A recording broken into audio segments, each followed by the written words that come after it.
Assalamualaikum warahmatullahi wabarakatuh semuanya. Waalaikumsalam warahmatullahi wabarakatuh. Gimana, Waalaikumsalam warahmatullahi wabarakatuh. gimana kabar kalian sampai saat ini? Semuanya baik-baik aja kan? Baik, Pak. Alhamdulillah baik, Pak. Iya, semoga semuanya sehat, semuanya juga dalam keadaan baik.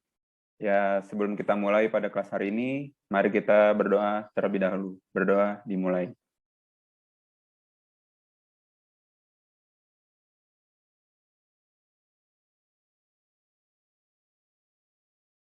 Oke, semuanya saya harap semuanya sehat ya.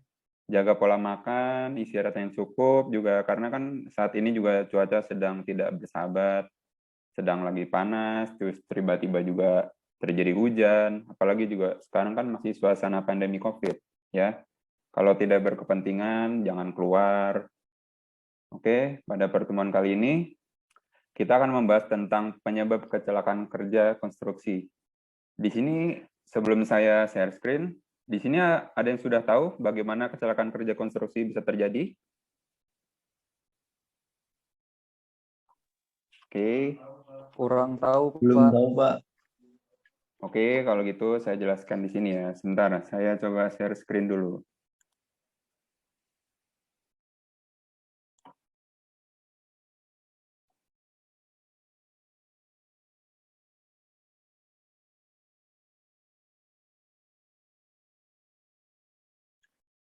Gimana? Apa sudah terlihat share screen saya? Sudah, Pak. Sudah, Pak. Oke. Di kelas ini kita akan membahas bagaimana kecelakaan kerja itu bisa terjadi. Saya harap dari pembelajaran ini kalian semua bisa mengerti dan paham tentang penyebab kecelakaan kerja konstruksi itu. Oke, kita mulai. Nah, di sini saya jelaskan dulu kompetensi dasarnya. Melaksanakan prosedur keselamatan dan kesehatan kerja. Kemudian ada indikator pencapaian kompetensi, menjelaskan penyebab kecelakaan kerja pada proyek. Tujuan pembelajaran, dengan kegiatan pembelajaran, diharapkan peserta didik dapat aktif dan disiplin dalam kegiatan pembelajaran dan mampu bekerja sama serta bertanggung jawab dalam menyampaikan pertanyaan, memberi saran, dan kritik seperti menerapkan prosedur keselamatan dan kesehatan kerja, dan memahami penyebab kecelakaan kerja pada proyek.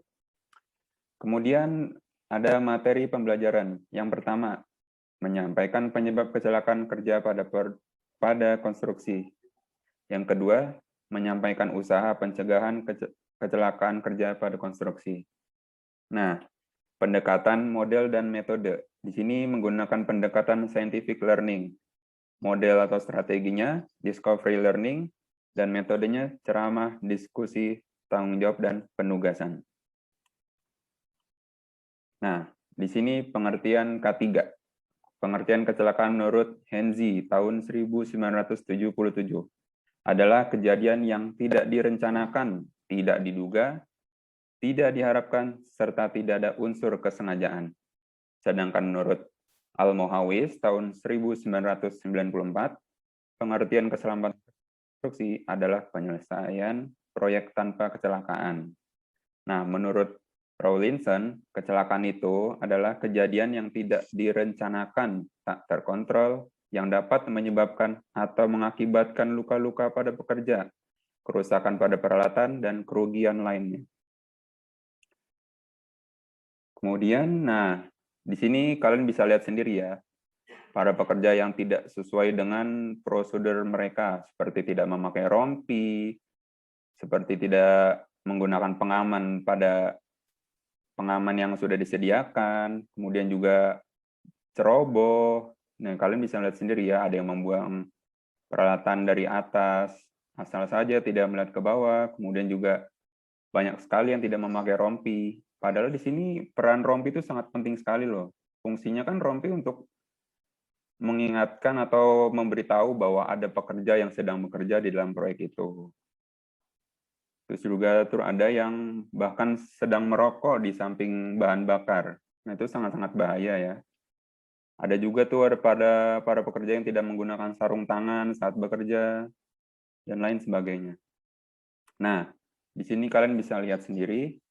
Di sini para pekerja ya menyepelekan sekali lah tentang keselamatan mereka, seperti tidak menggunakan rompi dan tidak menggunakan pengaman.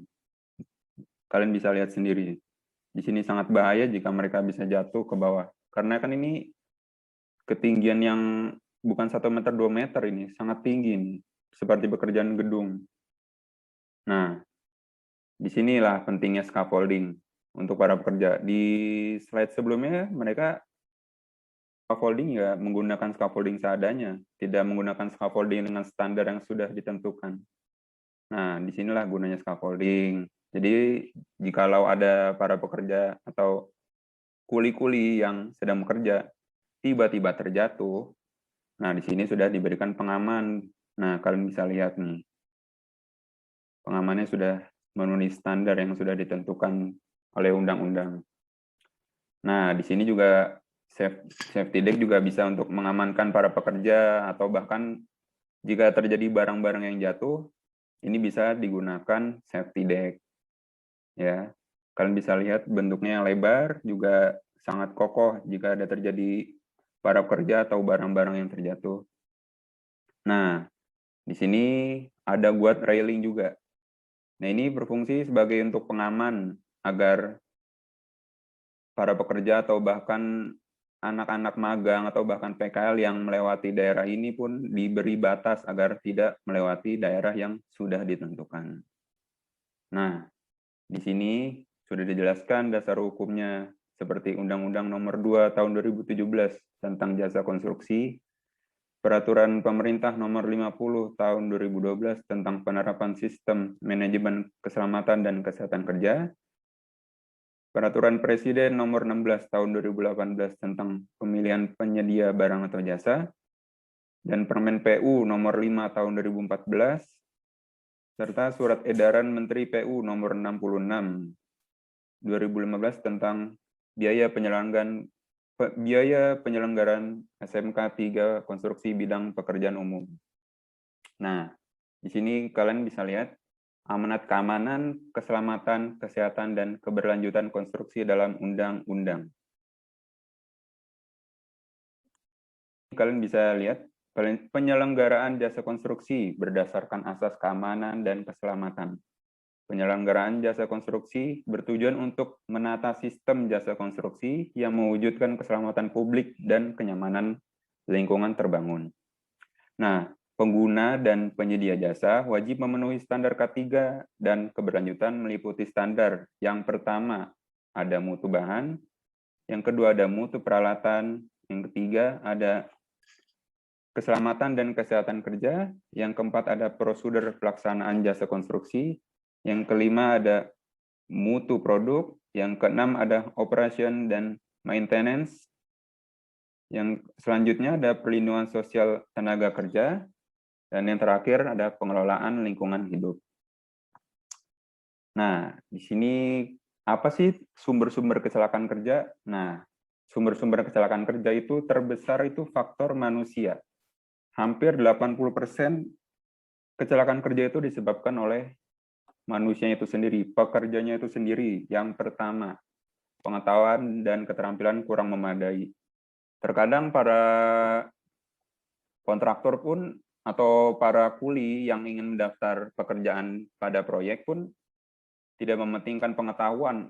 Saya yang penting bisa, saya bisa kok nyemen, saya bisa kok pasang begesting, saya bisa kok pembesian. Tapi dia tidak mengerti pengetahuan dan keterampilan dia pun kurang memadai. Nah, itu yang kecelakaan. Kemudian juga fisiknya kurang baik dan mental labil. Nah, di sini juga kadang kan pekerja tuh tidak mementingkan kesehatan dia. Nggak apa-apa sakit dikit, nggak apa-apa pilek dikit, nggak apa-apa kurang sehat, badan pegel-pegel, yang penting saya dapat duit. Nah, disinilah itu juga jadi sumber kecelakaan kerja karena fisiknya kurang baik dan mentalnya pun labil. Yang ketiga, tingkah laku dan kebiasaan yang sembrono. Nah, ini sangat berbahaya nih. Kadang kan para pekerja atau para kuli yang sedang bekerja kadang-kadang menaruh atau meletakkan sembarangan seperti palu, seperti paku, atau alat-alat seperti tang. Nah, itu mereka meletakkan sembarangan. Apalagi kan ada beberapa pekerja yang tidak melihat langkah atau bahkan asal injek, nah itu menyebabkan kecelakaan kerja bakal terjadi. Atau bahkan tadi yang palu, tang itu bisa terjatuh, kena orang di bawah itu juga terjadi bahaya. Itu juga bisa jadi kecelakaan kerja. Kemudian juga sikap pimpinan yang kurang mendukung. Nah, terkadang juga sikap pimpinan ini terkadang ada yang cuek, biarin aja, nama juga tukang, dia juga kuat kok, jatuh dari lantai segini, nggak masalah. Mereka juga kalau keinjek paku nggak masalah. Nah, itu sikap pimpinan yang sangat-sangat buruk itu. Jangan diikuti. Ya, kemudian ada faktor kondisi kerja. Nah, di sini sumber kecelakaan lainnya itu juga faktor kondisi kerja seperti pesawat, alat-alat instansi, bahan yang kurang dirawat. Nah, ini sangat bahaya nih. Mesin seperti mesin kontraktor atau mesin yang ekskavator gitu, itu juga kalau nggak dirawat, tidak diperbaiki, atau bahkan tidak dipantau dengan baik, itu juga bakal jadi sumber kecelakaan kerja. Yang kemudian ada lingkungan kerja yang kurang baik.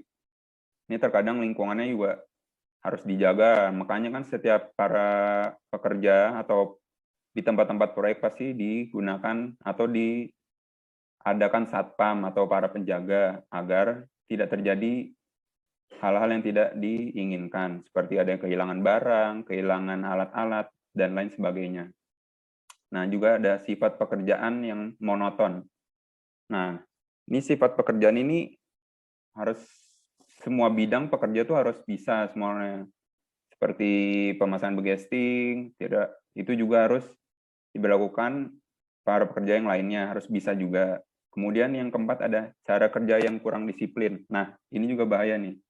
Cara kerja yang kurang disiplin. Seperti tadi yang saya bilang, para pekerja seperti pemasangan batu bata, terkadang meletakkan skop, asal aja meletakkan, batu meletakkan.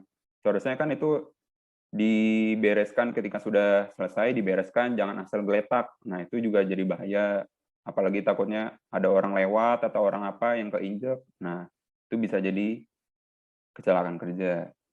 Kemudian ada faktor-faktor alat kerja. Nah, ini juga dari sumber kecelakaan. Nah, yang pertama, tidak sesuai dengan postur tubuh. Terkadang juga ada beberapa kuli kan badannya nggak semuanya sama. Ada yang gemuk, juga ada yang kurus. Kadang-kadang yang kurus, mentang-mentang badannya kurus, disuruh-suruh, kamu angkat ini, kamu angkat ini. Padahal itu barang berat yang diharuskan oleh orang-orang yang besar saja. Nah, itu juga jadi sumber kecelakaan. Yang kedua, tidak memakai alat pengaman. Nah, ini nih, sangat penting nih. Tidak memakai alat pengaman. Terkadang para pekerja yang tidak memakai pengaman tuh menyepelekan sekali. Karena, saya aman kok, saya kuat kok, saya bisa pegangan ini kok, aman kok alatnya. Nah, di sini nih gunanya alat pengaman tuh untuk menjadi pengaman para pekerja agar tidak terjadi hal-hal yang tidak diinginkan. Nah, yang ketiga juga alat yang sudah tidak layak lagi. Nah, ini bahaya.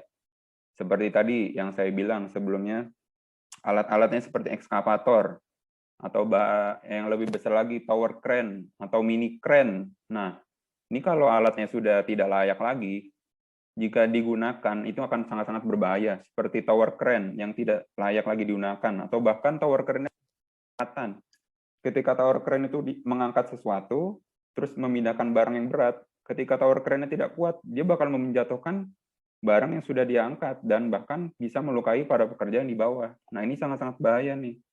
Harus diperhatikan ini.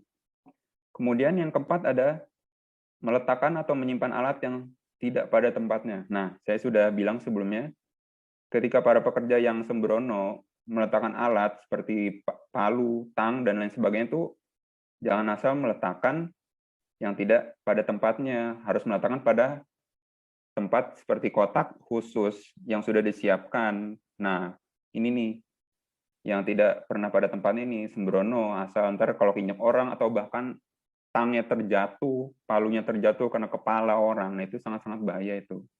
Seperti tadi juga ada paku yang diletakkan sembarangan, tuh kalau keinjak orang kan jadi terluka, jadi penyebab kecelakaan juga itu. Yang kemudian ada yang kelima, alat tidak sesuai dengan apa yang dikerjakan. Nah, ini penting nih. Seperti alat yang tidak sesuai, seperti contohnya sekop. Sekop umumnya kan digunakan pada penyemenan tembok, pemasangan batu bata tembok untuk membuat tembok itu. Nah, ini digunakan untuk menyapu, untuk membersihkan hal-hal lain, menggaruk-garuk tanah. Sebenarnya kan itu alat-alat sudah pada tempatnya, sudah sesuai dengan apa yang dikerjakan. Nah, itu juga harus diperhatikan. Yang keenam, alatnya sudah rusak. Nah, ini yang penting nih. Alat yang sudah rusak, seperti contohnya bor untuk melubangi tembok, untuk dipasangkan pipa contohnya. Nah, jika alat bornya sudah rusak dan itu tidak akan pernah berfungsi, itu akan memperlambat pekerjaan. Jadi ya sia-sia saja, dan itu juga jadi sumber kecelakaan. Kalau misalkan ada alat yang tidak berfungsi, nah itu seperti tadi yang bilang, seperti tower crane, ya tidak berfungsi ya, itu akan mencelakai para pekerjanya itu sendiri. Nah, penyebab kecelakaan kerja yang lain, apa sih Pak? Nah, ini nih, penyebab kecelakaan yang lain. Tidak terbiasa dengan lingkungan kerja yang kecelakaannya tinggi. Seperti ada kuli, saya bisa kok, malu, saya sudah punya pengalaman pekerja di rumah, seperti bangun-bangun rumah, saya punya kok pengalaman yang tinggi ketika sudah dihadapkan oleh pekerjaan proyek yang besar, seperti pekerjaan gedung dengan lantai 20 lebih, atau bahkan jembatan dengan panjang atau bahkan dengan lebar yang lebih, itu bahkan tidak terbiasa, jadi tingkat kecelakaan juga bisa tinggi. Kemudian ada kondisi tempat kerja yang tidak memenuhi persyaratan. Nah, ini dia nih. Tempat kerja yang tidak memenuhi persyaratan itu akan kena sanksi atau bahkan menjadi penyebab kecelakaan kerja juga, karena kan tidak sesuai dengan yang sudah disepakati sebelumnya. Nah, kemudian ada layout atau sistem penerangan yang tidak memenuhi persyaratan. Nah, nih, yang ketiga ini nih, namanya pekerjaan atau proyek konstruksi, kan pasti ada masanya lembur, pagi, sore, dilanjut lagi malam, bahkan sampai ketemu pagi lagi. Itu kan butuh penerangan, butuh pencahayaan. Jika tidak memadai ya, orang akan terjatuh, orang tidak akan menemukan jalur untuk masuk ke proyek. Orang tidak akan melihat apa sih yang dia kerjakan, gitu loh. Pentingnya penerangan dan pencahayaan. Yang keempat ada cara kerja yang bodoh. Nah, ini. Orang yang tidak sesuai dengan job desk-nya. Contohnya seperti K3. K3 kan fungsinya itu untuk memberitahu para pekerja untuk supaya memakai helm, menggunakan rompi, menggunakan sepatu standar yang di persyaratan proyek, sarung tangan, dan lain sebagainya. Tapi di sini kalau cara kerjanya bodoh, para pekerja yang seharusnya kuli yang bekerja ini malah orang K3-nya yang bekerja, dan itu tidak sesuai dengan persyaratannya. Dan juga ada beberapa kuli yang sudah paham banget, saya ngerti kok Pak, saya ngerti ngerjain ini, udah Bapak nggak usah ngajarin saya. Nah, itu juga kadang-kadang dia kalau nggak diajarin, dia asal ngerjain, asal nyemen, asal ngecor. Nah, itu juga jadi penyebab kecelakaan kerja. Terus kemudian yang kelima ada mencari kesempatan menggunakan barang atau peralatan yang bukan haknya. Nah, ini yang penting nih. Ketika para pekerja sudah diberikan job desk-nya, ini kamu pembuatan begesting atau bahkan perakitan tulangan kolom, kamu kerjain ini aja ya, job desk kamu ini. Ditinggal sebentar malah dia naik tower crane yang bukan job desk-nya dia. Nah, ini bahaya nih, ini bisa mencelakakan para pekerja yang lainnya. Yang kemudian yang keenam, peralatan yang sudah up to date, tetapi kurang lengkap peralatan yang sedia. Nah, ini seperti peralatan yang tower crane itu sudah terbaru itu, misalkan kayak mini crane atau bahkan eskavator yang terbaru, tapi peralatannya kurang tersedia. Nah, itu juga jadi penyebab kecelakaan kerja. Yang ketujuh ada peralatan tidak tersedia untuk melaksanakan pekerjaan. Nah, contoh para kuli sudah siap semuanya, sudah menggunakan APD, sudah menggunakan helm, rompi, sepatu, sarung tangan, dan lain sebagainya. Tapi peralatan tidak ada, seperti tang, palu, sekop, dan lain sebagainya tidak ada. Nah, ini masa para pekerja mau kerja pakai tangan kan rasanya tidak mungkin. Peralatan harus ada, harus cukup, harus tersedia. Nah, ini bisa jadi penyebab kecelakaan kerja juga. Yang kemudian yang ke-8 ada peralatan tersedia, tapi tidak dipergunakan sebagaimana mestinya. Nah, ini nih, para pekerja yang sembrono, yang menggunakan peralatan tapi menggunakan gitu loh. Seperti ngebor, dia asal ngebor aja, tapi nggak tahu cara penggunaannya tuh gimana gitu loh. Makanya para pekerja itu harus sesuai dengan job desk-nya. Dan ini juga menjadi penyebab kecelakaan kerja. Yang kemudian yang ke-9 ada kondisi peralatan yang tidak memenuhi persyaratan. Nah, seperti tadi saya bilang, seperti tower crane, crane dan ekskavator, dan lain sebagainya, terutama peralatan-peralatan berat, itu harus memenuhi persyaratan, harus memenuhi kondisi peralatan yang memenuhi persyaratan. Kalau tidak, ini kan menjadi kecelakaan yang fatal, atau bahkan bisa menjadi tingkat kecelakaan tertinggi yang disebabkan oleh peralatan. Nah, yang ke-10, terlalu percaya diri, terlalu berani menempuh resiko. Nah, ini nih, para pekerja yang terlalu ceroboh, yang terlalu percaya diri. Saya bisa kok, saya berani akan ketinggian, saya berani kok ngambil resiko oleh pekerjaan ini, nggak pakai APD, nggak pakai helm, saya berani kok. Nah, ini nih yang bahaya. Karena apa? Karena terlalu percaya diri, tidak percaya akan keselamatan yang sudah diberikan pada pihak proyek. Yang ke-11 ada tidak menggunakan alat pelindung diri, terlalu berani menipu resiko, dan tidak menggunakan alat keselamatan kerja. Nah, ini nih, para pekerja yang nakal, yang harus diberikan pemahaman tentang APD. Sebenarnya itu alat pelindung diri itu penting banget.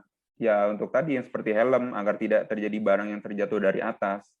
Seperti rompi yang tadi saya bilang. Rompi itu ya supaya para yang tower crane atau bahkan crane itu tahu kalau ada pekerja di bawah yang sedang bekerja.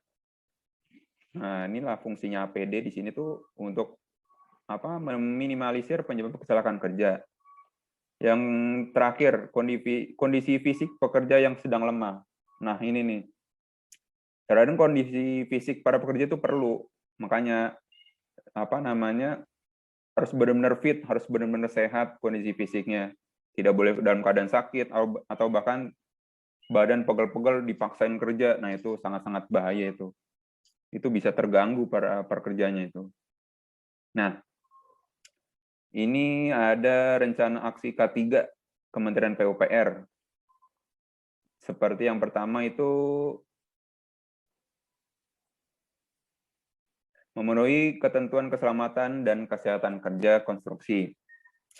Yang kedua, tenaga kerja kompeten bersertifikat. Yang ketiga, peralatan yang memenuhi standar kelayakan. Yang keempat, ada material yang memenuhi standar mutu. Yang kelima, teknologi memenuhi standar kelayakan. Dan yang terakhir, melaksanakan standar operasi dan prosedur. Selanjutnya, nah, di sini ada yang bertanya kemarin, siswa juga, apa sih Pak usaha-usaha pencegahan kecelakaan kerja konstruksi? Nah, kebutuhan akan pencegahan kecelakaan kerja juga dapat dilihat melalui berbagai aspek. Dari aspek ekonomi, perusahaan juga bisa. Kecelakaan kerja mengakibatkan kerugian karena akan menimbulkan biaya langsung maupun biaya tidak langsung. Itu menurut Levitt tahun 1993. Tang 2004 dan Jaselskis tahun 1996. Nah, Blender, biaya langsung itu terdiri dari biaya medis, premi untuk asuransi, dan kerugian hak milik. Biaya tak langsung lainnya adalah biaya tambahan lain. Nah, usaha pencegahan kecelakaan kerja yang pertama itu harus diberitahu dan diberikan pemahaman. Yang pertama itu kepada faktor manusianya, yaitu tingkah laku dan kebiasaan ceroboh. Nah, ini yang penting nih. Yang pertama, kepada para pekerja diberikan teguran bagi yang melakukan kesalahan. Yang kedua, memberikan sanksi bagi yang melakukan kesalahan. Dan yang ketiga, memberikan surat peringatan yang sudah melakukan kesalahan berkali-kali. Nah, ini terkadang para pekerja tuh nakal, sudah diingatkan, Pak, pakai helmnya, Pak, pakai rompinya. Nah, ini yang sangat-sangat bahaya nih. Yang keempat, memperhatikan kepada tenaga kerja yang melakukan kesalahan yang sebelumnya sudah diperingatkan dan teguran. Yang kelima, memperhentikan kepada tenaga kerja yang melakukan kesalahan yang sebelumnya sudah ada peringatan teguran.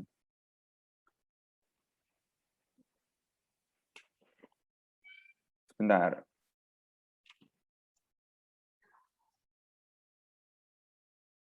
Oke, maaf tadi terputus karena share screen-nya hilang, maka saya share screen lagi ya.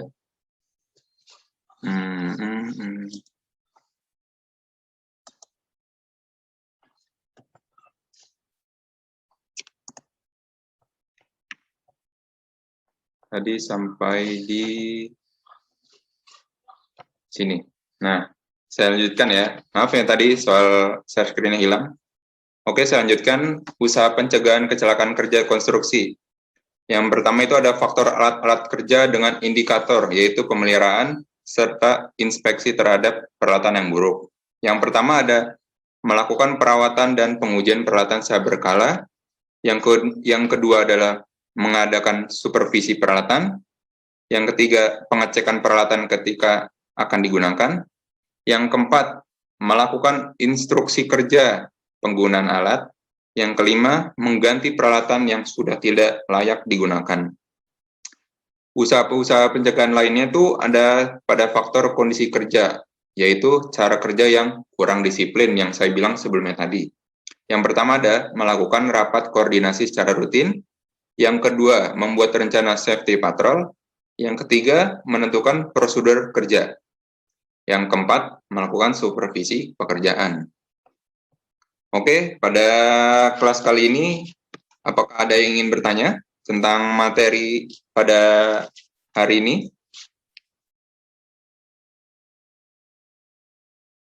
Oke, kalau dari kalian yang tidak ada yang bertanya, maka saya akan bertanya. Ingin bertanya saya, Pak. Ya, apa itu? Sebelumnya perkenalkan nama saya Muhammad Baik Fakih. Di sini tadi kan Bapak menjelaskan tuh ada banyak penyebab kecelakaan dari proyek itu sendiri. Nah, yang ingin saya tanyakan itu siapa sih penyebab tertinggi dari kecelakaan yang Bapak? Gimana tadi Mas Faik? Siapa sih penyebab kecelakaan tertinggi yang disebabkan oleh dalam hal proyek tersebut itu siapa yang menyebabkan kecelakaan tertinggi? Baik, kalau gitu di sini saya akan menjelaskan kembali. Oke.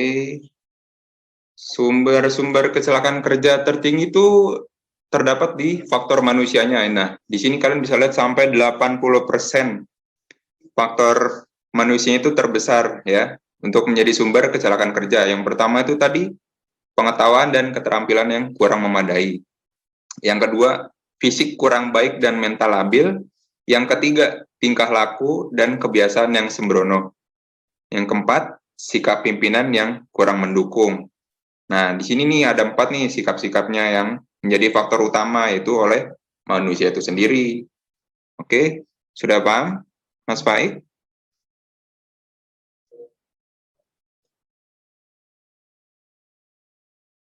Oke. Mic-nya belum dinyalain Mas Faik. Oh, maaf Pak, mic-nya masih mati ya. Ya, terima kasih penjelasannya. Oke. Kali ini saya ingin bertanya kepada Mas Aziz Sigap Pandega. Ya Pak. Di sini saya ingin bertanya sumber-sumber kecelakaan kerja dalam faktor alat kerja apa aja sih? Tadi kan sudah dijelaskan kan sebelumnya pada materi sebelumnya. Saya ingin tahu apakah Mas Aziz Sigap Pandega ini mendengar apa yang sudah saya jelaskan sebelumnya. Tadi saya mendengarkan, Pak, tapi tidak keseluruhan. Nah, tapi yang faktor alat kerja itu yang pertama alat sudah rusak. Yang kedua, tidak sesuai dengan postur tubuh. Yang ketiga, tidak memakai alat pengaman. Yang terakhir tuh alat tidak sesuai dengan apa yang dikerjakan. Benar nggak, Pak? Ya, betul, sesuai kok. Oke, kalau gitu, apalah ada lagi yang ingin bertanya atau ingin ada masukan mengenai materi kali ini? Oke, kalau tidak ada yang bertanya lagi. Jelas. Oh, sudah jelas. Oh ya, alhamdulillah kalau begitu. Di sini saya akan memberikan kalian penugasan, ya. Saya ingin kalian merangkum materi pada pertemuan kali ini tentang kecelakaan kerja pada proyek konstruksi, ya. Tugasnya itu merangkum materi pada pertemuan kali ini. Ya, oke. Saya tunggu rangkumannya di pertemuan berikutnya ya. Dikumpulkan di Google Classroom yang sudah saya siapkan sebelumnya. Kalau yang belum tahu linknya Google Classroom, nanti bisa tanya temannya, atau bahkan ada beberapa dari kalian yang belum masuk ke Google Classroom, kalian bisa tanya ke teman-temannya ya. Minggu depan kita akan membahas tentang alat pelindung diri. Siapkan ya materi-materinya, siapkan juga nanti apa aja yang harus kalian pelajari. Nanti materinya saya share juga di Google Classroom supaya kalian bisa belajar untuk pertemuan yang akan datang. Oke, daripada itu saya tutup pada kelas hari ini. Assalamualaikum warahmatullahi wabarakatuh. Waalaikumsalam. Waalaikumsalam warahmatullahi wabarakatuh. Terima kasih, Pak. Ya, Terima kasih, sama-sama Pak. semuanya.